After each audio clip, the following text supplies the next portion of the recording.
The definition of leading that we're working is empowering others to face challenges and achieve results, right? So results is a real centerpiece of this work. So this model moves from vision to action. How do you dream of the future but bring it into reality? People know a tremendous amount about what to do and they're not motivated to do it. My vision is that every health project would have a leadership component to it so that people could see what they care about. A challenge is something you own and you want to have, and there's some obstacles to getting it. Poverty is a terrible problem, but a challenge is how do we improve the health system in a poor country that's in the face of poverty. Starting with a vision is starting with the end in mind. Where do you want to go? Because you can actually solve all your problems and not get to your vision. The result acts as a focusing tool.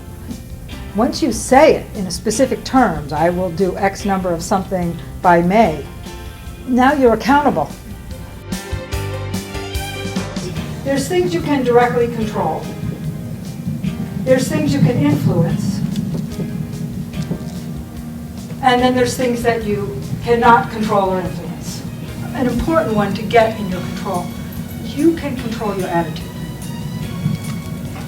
You can. It's not an easy thing to do because a lot of our attitude is based on feelings and a lot of our feelings can be reactive.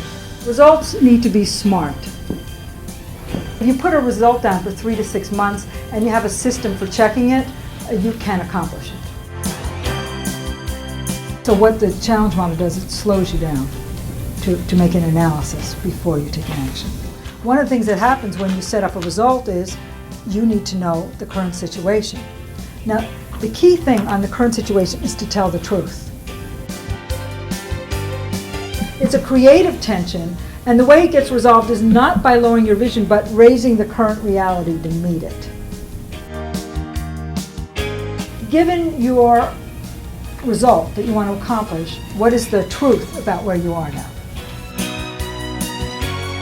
What I find when I talk to people is the first thing they want to tell me is the obstacles. They haven't even looked into the future about what they're trying to produce. They'll just tell you all the reasons why it can't be done. So that's why we start with your mission and your purpose. What is it you're trying to accomplish?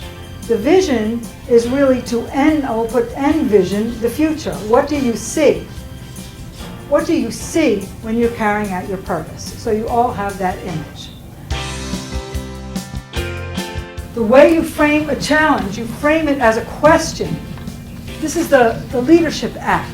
You say, how are we going to do this in the light of this? But when you work it through carefully, you realize you have to get to the root of what's preventing you from doing something. The very next thing we need to do is, that's the conversation.